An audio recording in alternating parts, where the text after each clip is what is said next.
Good morning. Today we will discuss Bowen reaction principle, which is also known by Bowen reaction series. In 1928, N.L. Bowen, after his experiments in the laboratory and field studies, came to the conclusion that all igneous rocks are formed from the basaltic magma, which is the original magma that is generated, and from this basaltic magma different type of igneous rocks are formed, which is known by differentiation of magma, which we discussed in our last video. Today we will discuss Bowen reaction principle, which was the concept was given in 1928 by N.L. Bowen, and he has mentioned in his classic book, The Evolution of Igneous Rocks, that results are on the basis of the laboratory experiments and field concept studies. The crystallization of magma is characterized by two kinds. One, continuous reaction series, the other discontinuous series. In the diagram you can see on the right hand side, this is continuous series. Right. On the left, he has arranged the minerals that are known by the relation discontinuous series. So first of all, students should get very clear. There is generally confusion among the students that this Bowen reaction series, on the left hand, he arranged the order of crystallization of your mafic minerals, ferromagnesian minerals, and you can see in the diagram that amongst ferromagnesian minerals, it is the olivine that crystallizes earliest, or you can say at a high temperature. With lowering temperature or the course of crystallization, it is pyroxene, and within the pyroxene it is Mg pyroxene, then Fe pyroxene, Ca pyroxene, then the amphiboles, then mica. Right. So these relations I will just discuss later on, that why they are known as discontinuous. This is known as the discontinuous series. On the right hand side you can see this is the most calcic, means the anorthite end member crystallizes the earliest or the at highest temperature, and with course of crystallization or with lowering temperature, because the calcite is extracted and it is utilized in the formation of the crystals, the remaining liquids gets enriched in sodium. So naturally the later on crystals that will form will be more sodic, and slowly from calcium to sodic rich crystals are formed. So this relation from the solid solution series from anorthite albite is known by your continuous series. The two series merge, and ultimately a discontinuous series of orthoclase, and ultimately it is the quad that crystallizes in the end product. So this is the order of minerals that was worked out by N.L. Bowen, and found that with the first crop of the crystals that is crystallized from the magma, on the left hand side amongst the mafic it is the olivine, simultaneously on the felsic it is the anorthite, and you can see the relationship that from here you should make up your concept that why particular. So say for example your basalt or gabbro, they have the composition as your pyroxenes, right? That quinternite has composition as pyroxenes, and that your plagioclase is of your laboratory decomposition, because they have similar temperature of crystallization. That's why they are the composition of that particular rock. If you come down, say granitic rock, so granitic rock, naturally the composition will be of those minerals which crystallize in similar temperature or same temperatures. So quartz and orthoclase you can see on the lower side, they are the component of your granites. So from this, first of all, understand that the two series, the ferromagnesian mineral and the felsic mineral, naturally the relation will be those which will be found in a rock will have almost, or you can say similar temperature of crystallization. That you can make it out from this. Now the members of the continuous series are that the member in the continuous series are solid solution series, in which or whereby early formed crystals change uninterruptedly in composition by reaction with the melt. Whereas in discontinuous series, early formed phase reacts with the melt to give new phase, with different crystal structure and different composition. Right. So here naturally olivine, for say example, this olivine has single tetrahedra, whereas pyroxenes single chain structure. So there is structure different. Then coming to amphibose, they have double chain structure. Amphibose, they have sheet structure, like that. Whereas in continuous series, the structure is same. So this is uninterrupted, you can say, crystallization, and this is interruptibly crystallization. That is what named the discontinuous and the continuous series. In discontinuous series comprising ferromagnesian minerals are connected by the relation with exhibit incongruent melting. That is, they have no definite melting point, right? But they don't have definite melting point, but on heating breaks up into some other mineral plus liquid. Or you can say, for example, orthoclase orthoclase. This is the orthoclase with 1170 degree that breaks up into lucite plus some liquid. Right. So this is what they don't have, they show the incongruent melting. Now this continuous reaction series of plagioclase feldspars, during crystallization, crystals react continuously with the melt, changing their composition towards NaAlSi3O8, means soda rich part members, forming solid solution series,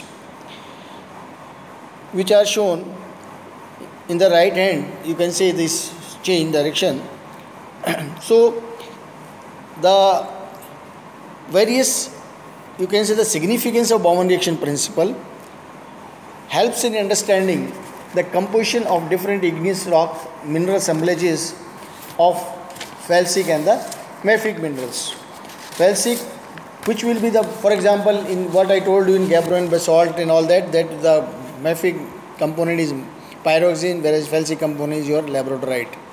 If you come to your rock, say cyanide, right? So cyanide naturally it is orthoclase dominantly, and with, if there are mafic, it will be either of the mica group or say amphibole. So naturally the mineral assemblages will be of those which have similar temperature of crystallization. The other significance is, we can understand or we can make it out from this Baumann reaction principle, is that minerals with high melting point crystallize earlier than those of low melting points. So the minerals, this is you can say high melting side, right? High temperature, this is a low temperature side. So the minerals that crystallize in order of their melting points. The most refractive mineral crystallizes first, and with course of crystallization or with lowering temperature, naturally later on the minerals crystallize. Most abundant component that crystallizes first. Then minerals high in MgFeCa, they crystallize early than those with relatively, they means minerals bearing composition of MgFeCa crystallize earlier than those having low MgFe or high NaK, because these members have NaK, sodium and potassium, that increases naturally, calcium decreases. So initial minerals that are formed, they have high MgFe and Ca, and later on they have low FeMgCa, or in other words, or otherwise you can say they have high Na and K and silica. So this is also clear from this.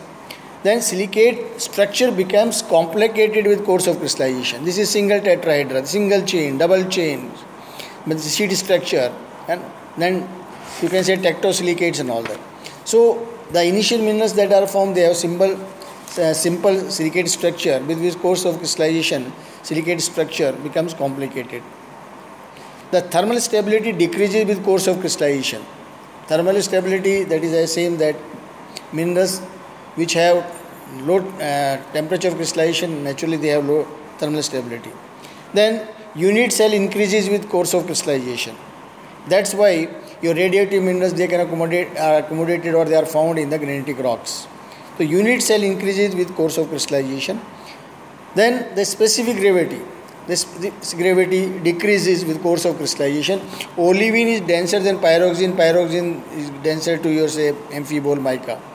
So the early found minerals, they have higher density, as we can see from the composition. MgFeCa rich minerals, they crystallize. Naturally they have high specific gravity or density, and the minerals which crystallize later, they have low specific gravity. For example, quartz is having 2.85.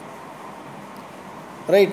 So these are some, you can say, the features, or you can say some concepts which you can develop from the Bowman reaction series. And it was, you can say, a great change in the concept, because earlier people used to thought that there are as many types of magma as the rock types that are present in nature.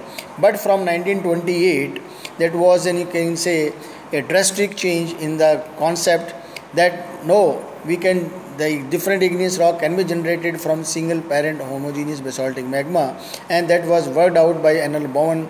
And the worked out minerals, the different minerals that are formed at different temperatures, they are actually these your Bowman reaction series or Bowman reaction principle, in which he has given the order of crystallization of minerals. On left hand he arranged your mafic minerals, on right he has arranged your felsic minerals, and ultimately these two series merge into single discontinuous series, right? So as from the point of view, you can see the composition of the magma, it is basaltic, then with course of crystallization becomes the andesitic, and ultimately it becomes the rhyolitic.